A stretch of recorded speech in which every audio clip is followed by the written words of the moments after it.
welcome back to another episode of Choppin' with Chapman. For today's video, I got a request from a good friend of mine, Brian Keith, also a fantastic percussionist. Check him out on Instagram and YouTube, to talk about interval control. So for today's video, we're going to go through a couple of exercises that focus on opening and closing the interval in both hands.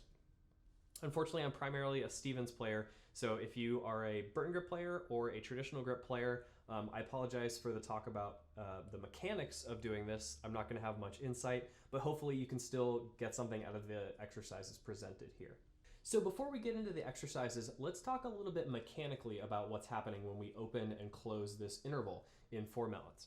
For Stevens grip, the way I like to think about it is that the outside mallet is never going to move, because if we try to manipulate the interval here, that forces your hand to open and close in very unnatural ways. It's going to cause some damage not only to the back of your hands, but also in your forearms over time. So we want to try to eliminate or limit the amount of motion that we do in the outside mallet. What that means is that all of the interval control is going to happen in the inside mallet and not the outside mallet.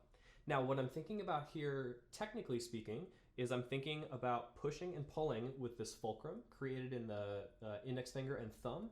And I'm also, for rapid, large expansions, I'm trying to think about pushing and pulling with the middle finger as well. So to open up the interval, I'm going to pull ever so slightly in the middle finger, and to close the interval, I'm going to push ever so slightly in the middle finger. So the combination of these two things gives you a lot of really quick control of where your interval is going to be placed, making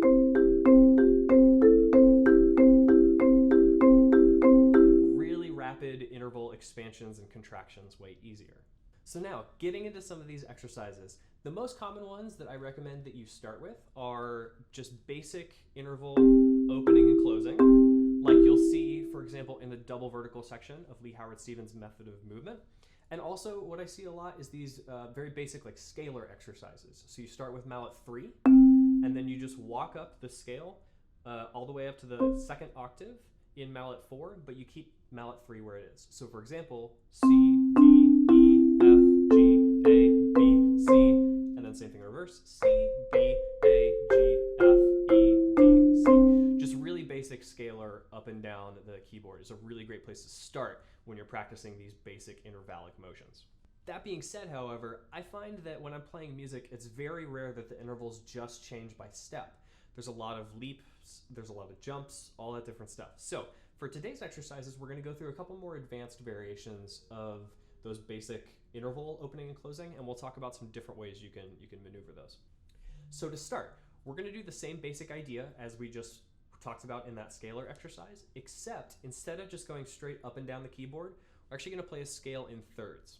So what you're going to do is start with mallet 3 on C, and then play C as your starting point. And then you're going to hop up to E in mallet 4, then back down to D, then up to F, then E, G, F, A, G, B, A, C, B, D, C, and so on and so forth, all the way up the scale. That would sound like this put together.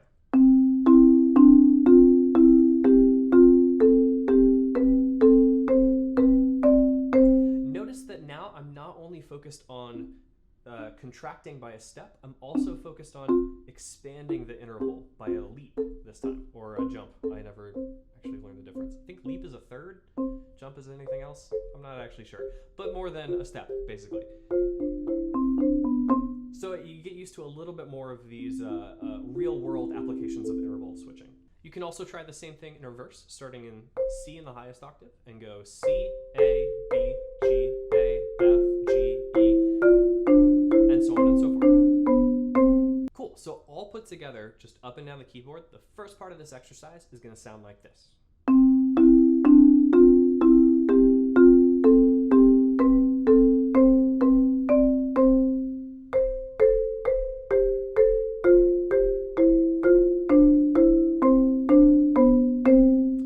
Then try the exact same thing in your left hand, so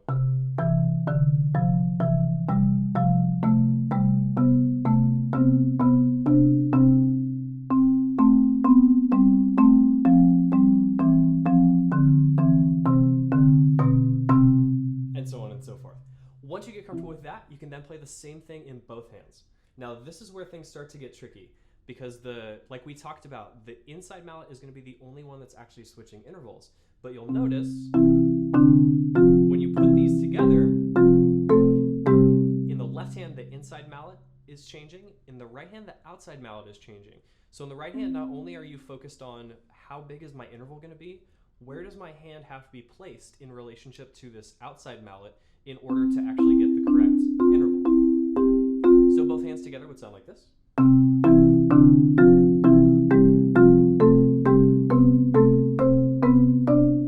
Then in reverse.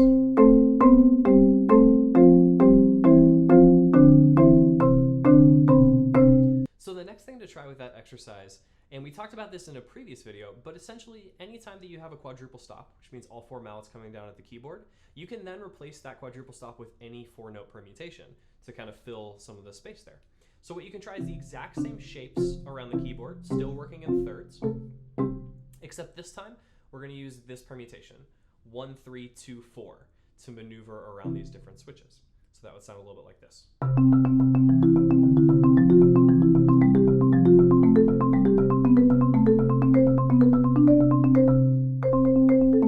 Same thing in reverse, so 4, 2, 3, 1, all the way back down. What this does, and new challenges it presents, are you're not only focused on all of them moving at the same time, but you actually have the opportunity to shift the mallets at different times. So by going through these different permutations, you'll find that the physical experience of changing the interval completely changes.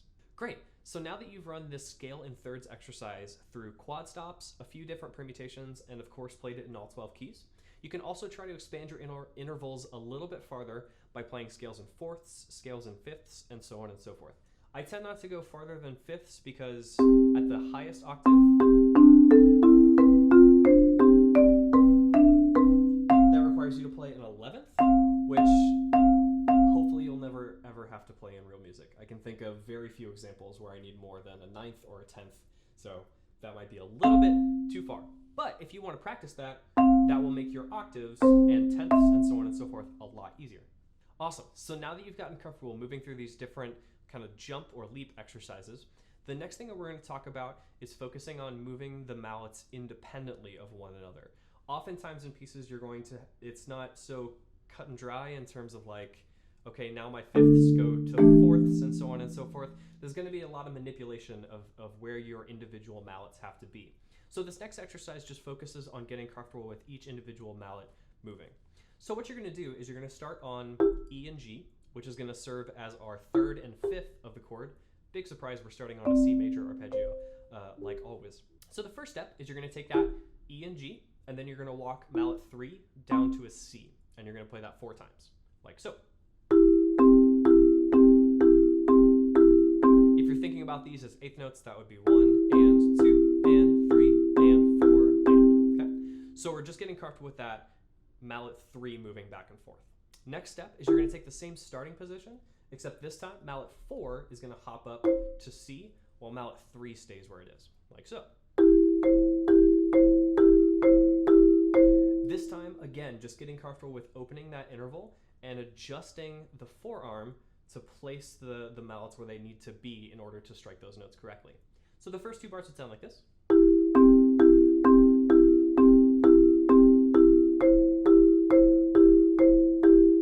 Super easy, right?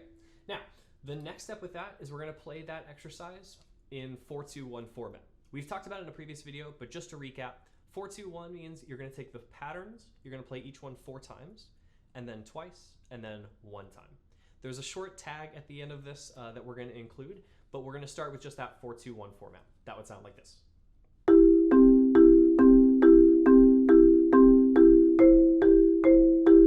Whoops. Here are the 2s. Sorry, I said that late. And now the 1s. With the right notes. So you can see in the 1s, we're having to contend with really quick changes of which mallet is actually moving at any given time, right? So that's getting you used to this idea of the individual mallets having to be manipulated in either direction. So the tag that we're going to add on to the end of this is super easy. You're basically just going to start with E and G, and then you're going to open up to C and C. This one doesn't have as much to do with the individual mallets being controlled as it's just a really great expansion exercise. You're having to quickly go from a third all the way up to an octave. And this is where that motion in the middle finger and the expansion of the index finger and thumb that we talked about earlier comes in handy. The exercise in its entirety would sound like this. We'll start with the fours. And now the twos with the right notes. And also don't play any flams like I'm doing. That's bad. Now the ones. And now let's play the tag.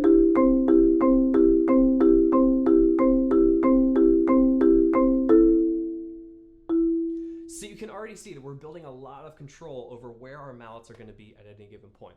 If you play this exercise and run it through all 12 keys, major and minor, in both hands, I promise you you're going to build a lot of ability in terms of where, like being able to control where your mallets are at any given moment.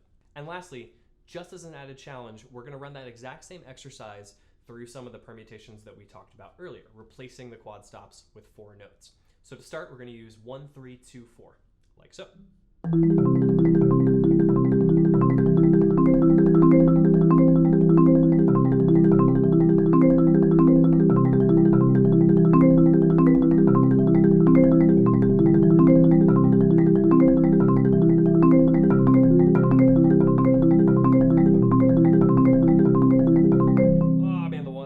So hard. So anyway, you get the idea. Once you work through that, again, it's just building that control, this time not focused on all of them striking at the same time, but manipulating the permutations to open and close the interval as needed. So that's all for today's video. I hope you enjoyed and I hope you found it useful. You'll find a link to the music written out in the description, so please feel free to check that out. And thanks again for watching, and we'll see you here again next week for another Choppin' with